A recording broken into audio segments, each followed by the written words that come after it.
Hi there. Today we have one more story about Joshua.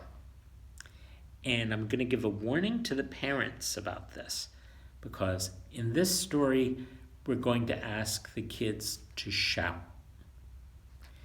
So if you've got a baby sleeping already, you might want to say shout instead of shout. So talk that over before you go on with this story. Are you ready? Here it comes. Remember how yesterday we talked about Joshua led the people across the river Jordan, and they got safely into the land of Canaan that they'd been heading for 40 years in the desert. They'd been trying to get there. And when they eventually did,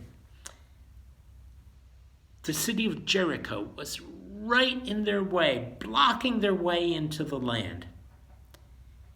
And they had to get through it.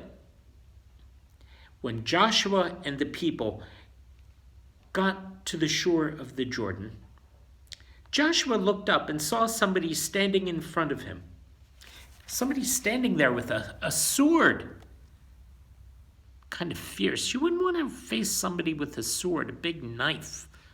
Dangerous. You should never play with those things. They're serious, and somebody can get seriously hurt.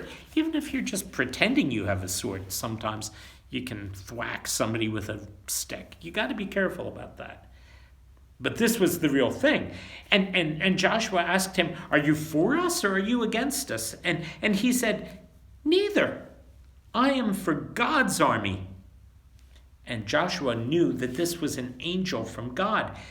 And he listened very carefully because the angel gave him directions. He told him exactly how to fight the battle that would take over the city of Jericho. Joshua's army was to march around the walls of Jericho one time every day for 6 days. 7 priests would march in front of the army carrying trumpets. And they would carry the Ark of the Covenant so everybody would know that God was with them. And on the 7th day, they were to walk around the walls 6 times. On the 7th time around, the priests were to blow their trumpets, and the entire army was to shout loudly.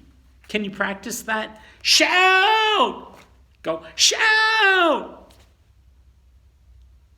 Good job. Your parents are already annoyed. Well, let's get back to the story. Enough shouting for a while, okay?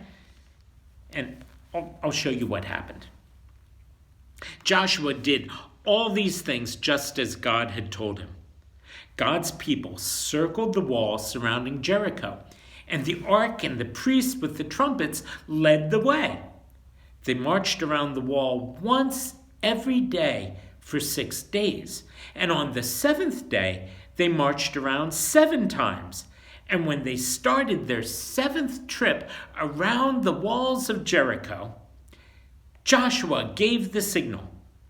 The priests began to blow mightily on the trumpets. Can you do that?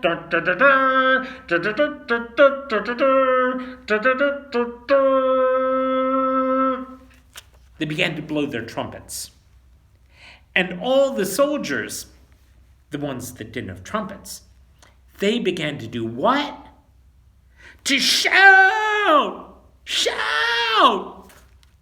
It's kind of fun to do that, isn't it? Shout!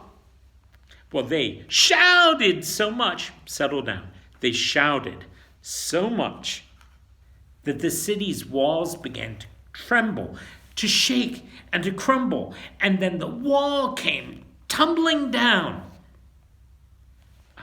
But remember the story of Joshua. There were other people involved. Let's not leave them out.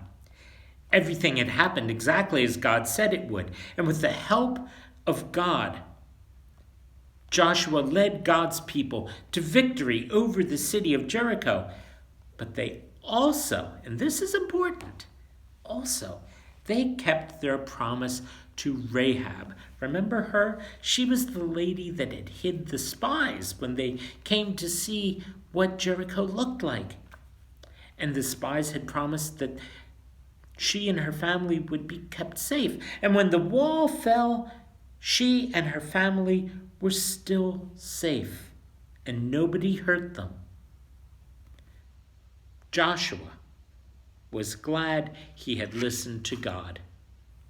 And Rahab and her family, they were glad they had done what they could to help God too. And the people moved beyond Jericho.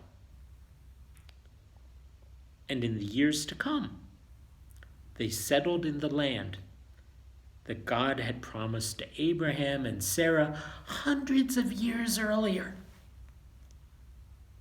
because they kept their promise to Rahab, and God kept his promise to Abraham and Sarah, and to a lot of people in between. It's important to keep promises. And God keeps all of his. So we'll have another story for tomorrow. I promise. I'll see you then. Good night.